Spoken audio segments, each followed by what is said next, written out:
नमस्कार, welcome back to my channel. तर कसे आहात तुम्ही सगळे? अपेक्षा करते की तुम्ही मस्त मजेत आणि हेल्दी असाल. तर इथे संध्याकाळची पूजा करत आहे मी.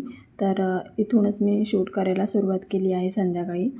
तुम्ही बघतच असाल की रूम दुसरी आहे. आम्ही 30 तारखेला शिफ्टिंग केलेली आहे, 30-1 तारखेला. कारण म्हणजे खूप धावपळ झाल्याने अचानक ठरलं. आमचं काही असं मनात नव्हतं की शिफ्ट करायचं दुसरीकडे. कसं आहे ना, ही रूम मोठी पण आहे आणि खाली आहे, अशी वरती नाही आहे. आणि हर्ष कसा आता मोठा होतो आहे, त्याला आता जागा पुरत नाही आहे. त्यामुळे आम्ही शिफ्ट करायचं ठरवलं. इथे मम्मीकडेच जवळ एक रूम होती, तर तिथेच आम्ही शिफ्ट केलेलं आहे. ते काका काकी पण आमच्या ओळखीचीच आहेत. तर म्हटलं चला शिफ्ट करू आपण.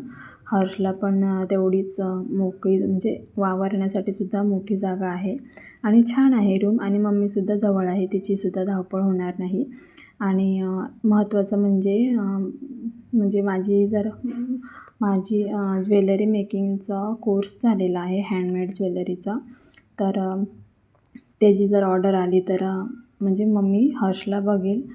तर अशा पद्धतीने आम्ही सगळ्यांनी मिळून असा निर्णय घेतला की इथे रूम घेऊया म्हणून. रेंटनेच घेतलेला आहे हा रूम. आणि इथे संध्याकाळची मी देवपूजा तुमच्यासोबत शेअर करते. मार्गशीर्ष महिन्यातील 3रा गुरुवार आहे. आणि शिफ्टिंगचं मी काही व्लॉग वगैरे केला नाही, कारण खूप गडबड झाली आणि अचानक ठरलं. आणि हर्ष आता कसा तो जसजसा मोठा होतो तशी त्याची मस्ती खूप वाढत चाललेली आहे. तो अजिबात शूट करायला देत नाही. शूट करायला घेतलं ना की मध्ये मध्ये येतो आणि ट्रायपॉड वगैरे जे काही स्टँड वगैरे असेल ना ते पाडतो, तो ढकलतो किंवा उचलतो अचानक मध्येच येऊन. मोबाईल वगैरे घेतो हातात. तर मी टाळते शक्यतो आता, म्हणजे त्याच्यासमोर करायला. कधी कधी तो करून देतो आणि आता तो झोपला आहे मेन म्हणजे, म्हणून जे काही शूट होते ना ते शांतपणे करता येते मला. आणि इथे मी संध्याकाळची देवपूजा करते आणि छान प्रसन्न वाटतं. आणि लग्नानंतर एवढ्या वर्षाने मी का सुरुवात केली आहे ते पहिल्या गुरुवारच्या ब्लॉगमध्ये तुम्ही पाहिलंच असेल. आणि 4 दिवस आहेत ना, मिस्टर आहे ना पुण्याला गेले होते ट्रेनिंगसाठी. त्यांची ट्रेनिंग होती, रविवारी गेले होते. गुरुवारी 3ऱ्या गुरुवारी म्हणजे याच गुरुवारी ते रात्री परत आले होते. साधारण 7:30-8च्या दरम्यान काही आले असतील.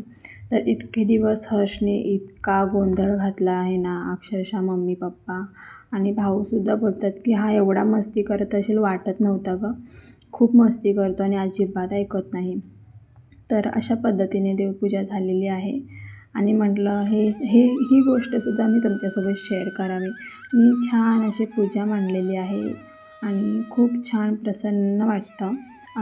असं काही म्हणजे सण वगैरे असतील ना घरात, असे कार्यक्रम वगैरे, तर खूप छान प्रसन्न वाटतं. अशी सुंदर अशी पूजा मांडलेली आहे मी, सिंपल मला जशी जमेल तशी हर्षला घेऊन. आणि कशी वाटली पूजा मला कमेंट करून नक्की सांगा. आणि देवाकडे मी कृतज्ञता व्यक्त करते की जे काही आयुष्य दिलं आहे आम्हाला, तर त्यासाठी खूप खूप आभार आहे तुमचे. तुमच्या आशीर्वादामुळे आतापर्यंत जे काही संकटं आलेली आहेत आमच्यावरती त्यातून आम्ही सुखरूप बाहेर पडलो. तर त्यासाठी खूप खूप आभार. आणि इथे हर्ष झोपला होता आणि इथे पटकन जेवणाला लागले, कारण हर्षचे पप्पा जेवायच्या वेळीच घरी येणार होते. तर इथे मेथीची भाजी वगैरे पुढे तुम्ही बघालच मी काय काय जेवण केलेलं. तर इथे मेथीची भाजी आणि कोथिंबीर वगैरे मी निवडून ठेवत होते, जे काही जेवणाला लागणार आहे ते. आणि सोबत हर्ष उठला आहे की नाही ते सुद्धा मी इथे बघत होते.